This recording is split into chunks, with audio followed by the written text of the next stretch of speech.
Двајца малолетници од Струмичко, помогнати од 36 годишен велешанец, од почетокот на годинава до сега сториле вкупно 8 кривични дела.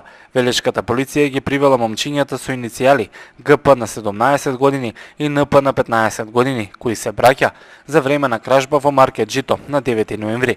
По бавените разговори со нив било сознаено дека заедно со велешанецот ЛХ годинава сториле вкупно 8 кривични дела, и тоа 3 кривични дела разбојништво, 2 тешки кражби од кои една во обид и 3 кривични дела кражба.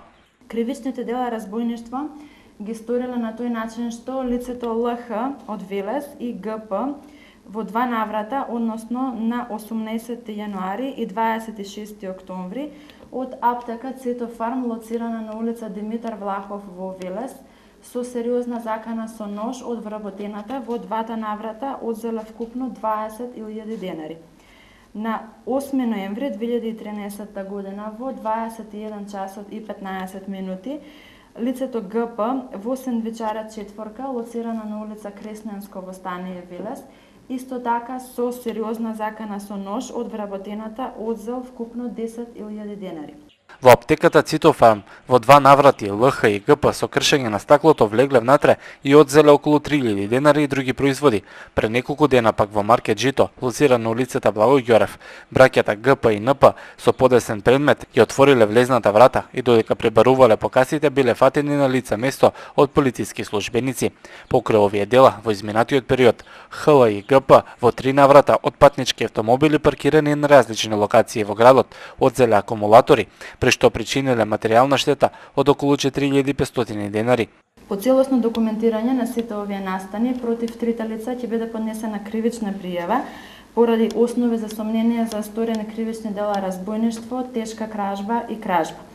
Инаку лицата ГП и НП, кои не се од нашето станично подрачје, односно се од станичното подрачје на секторот за внатрешни работи Струмица, се веќе познати на службата и истите веќе се пријавувани за кривични дела против имотот, додека лицето ЛХ од Велес претходно е пријавувано за нарушување на јавниот ред и мир. Од СВР Велес велат дека ќе продолжат со проверка во врска со поврзаноста на лицата и со други вакви или слични кривични дела регистрирани на подрачјето на Велес. Инаку во изминатото деноноќие се случени уште неколку разбојништва и кражби, но се уште не е познато дали пријавените лица се одговорни и за нив.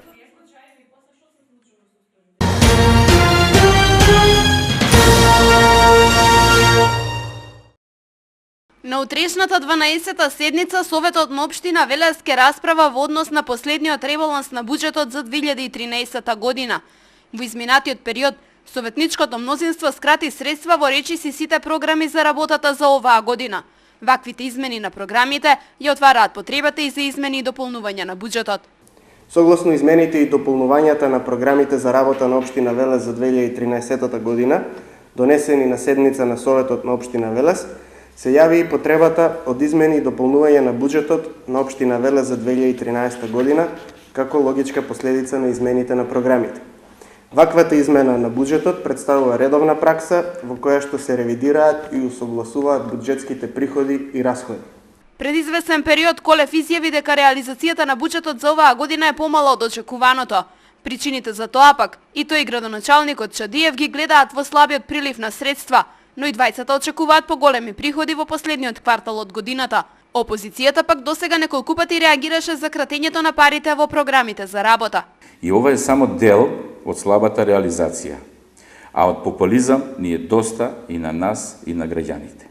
Овој пат се надеваме, бидејќи доаѓаме во време кога ќе се предвидува новиот буџет, дека власта ги виде своите грешки, па за наредната година ќе скрои буџет според реалните можности и потребите на граѓаните. Иако, за волја на вистината, и наредната година е изборна, а од изборните буџети, за жал, има само разочарување на граѓаните. 12-та седница на Советот, на кој покрај ребалансот на буџетот ќе бидат разгледани и предлог програмите за работа во 2014 година, е закажана за утре со почеток во 12 часот.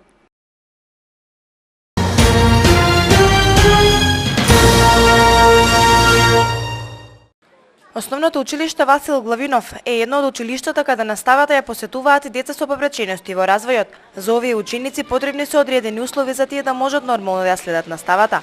Иако училиштето се труди да ги задоволи потребите, сепак одредени услови недостасуваат. Директорката на училиштето Лилјана Николовска-Коцева вели дека во училиштето во моментов најпотребен е специјализиран лифт за овие ученици да може да се движат по предметните кабинети. Јас зборувам на секаде каде што ќе стасам по сите невладини организации, фондации и така натаму, дека на училиштата, бидејќи децата треба да доаѓаат во нормалните училишта, им се потребни елеватори. Ако веќе се еднакви со сите деца, тогаш да има возможност да се движат еднакво и сами, самостојно низ училиштето, низ кабинетите, затоа што во сите училишта е веќе кабинетска настава и им треба движење на самите деца самостојно, а не со партнери кои што ги чекаат за време на часовите. Тие од неодамна се вклучија во проектот Регионална подршка за инклузивно образование. Во овој проект се вклучени неколку партнери училишта кои ќе ги обучуваат учениците и наставниците како да им помагаат при образовниот процес на учениците со попречености во развојот.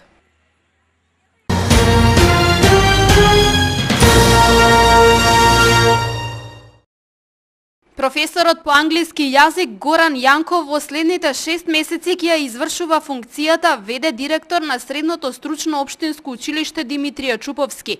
Деновиве заврши мандатот на досегашната директорка Валентина Јовева. Неофицијално, по распишаниот конкурс за директор, Јовева била единствениот кандидат за уште еден директорски мандат, но нејзината кандидатура не била прифатена од страна на градоначалникот Чадиев. Смени имало и во училишниот одбор на Средното хемиско училиште. Во изминатиот период промените биле не само дел од членовите, туку и председателот на училишниот одбор.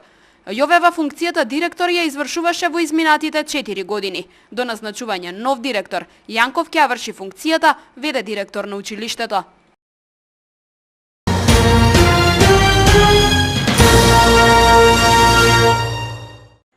Јавното обвинителство во Велес ќе добие нов обвинител. Веќе е објавен огласот за избор на јавен обвинител од страна на Советот за јавни обвинители. Кандидатите кои се заинтересирани за јавни обвинители, како посебен услов, потребно е да имаат завршена академија за суди и јавни обвинители и да ја достават потребната документација. Од нив се бара да достава доказ за работен стаж, диплома за завршен правен факултет и положен правосуден испит, како и уверение за завршена академија за суди и јавни обвинители од Советот на јавни обвинители на Република Македонија. И вишето обвинителство во Штип ќе добие нов јавен обвинител. Кандидатите кои ќе конкурираат за штипското обвинителство, како посебен услов, треба да имаат работно искуство од најмалку 5 години стаж како јавен обвинител со потврдени резултати во работата.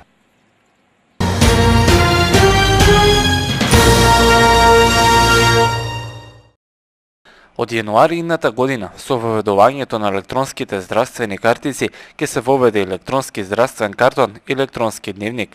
Токму за проектот електронски дневник беа формирани работни групи во кои учество зема Издруженијето на приватни лекари на Република Македонија, кои велат дека неговото воведување во приватното здравство значително ќе го подобри квалитетот на работа.